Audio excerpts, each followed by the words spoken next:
Well, Chad, this is becoming kind of a broken record. Another great performance by your team, and you beat what I think was probably you met your biggest challenge of the year so far. You beat Airport 28-7, and just overall a terrific performance. Tell me a little bit about how proud you are of your team. Oh, very proud. We knew Airport was going to be a tough challenge for us.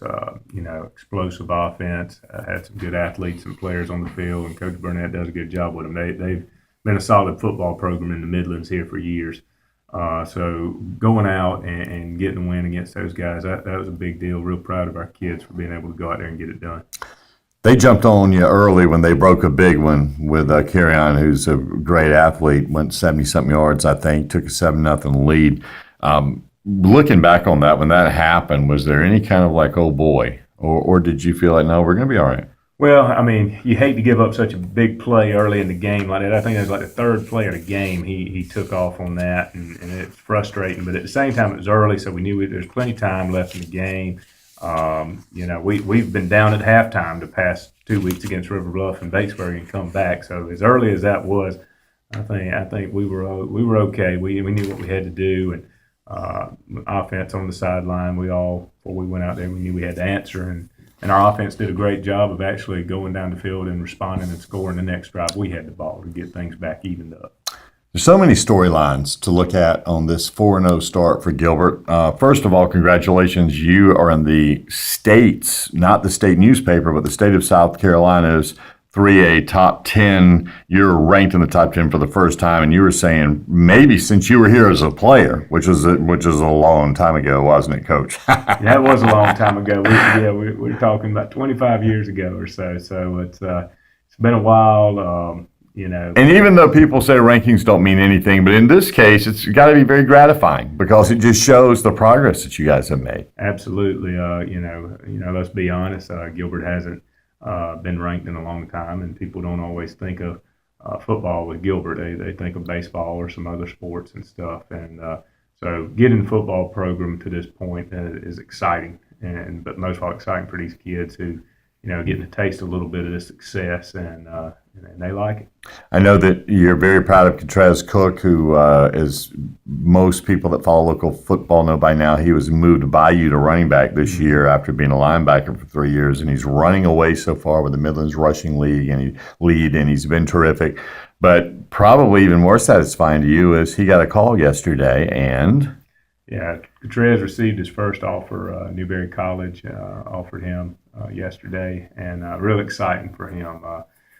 He's fired up about that, and he had a good visit up there this weekend. He liked Newberry. The coaches liked him, and so they made the offer. And so it's always a big deal getting your first offer. And I told him too. I said, and that one should always mean a little more because that's the hardest one to get a lot of times. Because once you start getting offers, then it's easy for people to pile them on because they can say, well, he's been offered by all these other places. So first one's often the hardest one to get, and it should mean the most.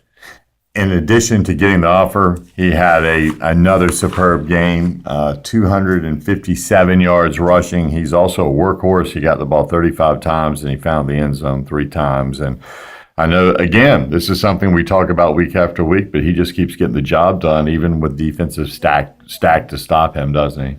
Oh, absolutely. I think there's no secret that we're going to give him the football. So people are going to stack the box, and it does open up some other things. They're either going to have to stop him, or they're going to have to give up something else that we're going to take advantage of. And that happened a little bit with River Bluff in that game. But he's doing a great job, and he's who we're going to hang our hat on and get it done for us. Defensively, that's a part of this football team that I feel maybe is being overlooked a little bit, and that's because Catrez is killing it on the offensive side, and people love guys that have the ball in their hands. But geez, I certainly didn't anticipate you holding Airport to 1 touchdown because they're an explosive team with a lot of weapons. How important and how proud of you of that defensive side of the ball, man? Oh, those guys are doing a great job, and we see it every day in practice, so we know, but. Bottom line is our coaching staff over there, led by Coach Cagle, is doing a great job working with those guys, and the guys have bought in, and they fly around to the football. We're certainly not the biggest group on that side of the ball, but those guys over there from our D linemen all the way back to the secondary, they fly around, and make things happen. So. If you will, just briefly mention a couple of guys that we talked to today. Darius Bell, start with him. He's a sophomore defensive end, playing his first year of varsity football and just doing a heck of a job, isn't he? Yeah. Darius plays defensive end for us and did a great job getting pressure on Airport's quarterback, Brett Burnett, the other night. Had a sack and had multiple quarterback pressures. And that's key. That they throw the ball a lot, so anytime you face a team like that, the key is going to get pressure on them to disrupt their passing game. And Darius did a good job of that, and he's really been our top sack guy all season. I think he has nearly 5 sacks, something like that. He's one of the top in the Midlands. We have a hard time blocking him in practice, so he's going to be a good one for us, just a sophomore. And then Thomas Spencer came in and had a big game for us. That's a great story. He had 10 tackles, was all over the place. He's one of those guys, like we're talking about, just flying around to the football and showing up where the football was at. And just proud of him. He began. He was actually causing me fits. He was playing some scout team linebacker earlier in the preseason and stuff, and he was making every tackle. We couldn't block him, and I told our coaches over there, I said, "This guy needs to play. We can't block him." And so they started working him in more, and it's just a great story of somebody. Hey, you put your work into it, and you go to work every day. Good things happen to you, and then he did a great job for us the other night.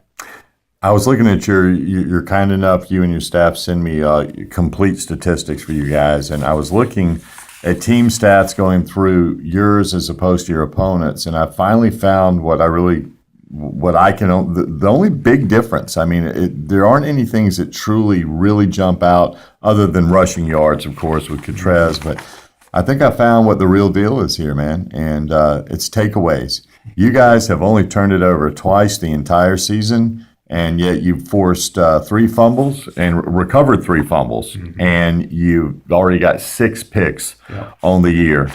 Big advantage there, and that's the difference, isn't it? Absolutely. I think any coach will tell you if you win the takeaway margin, then you're going to be in good shape to win the football game, and that's something we've been on the right side of that all 4 weeks here.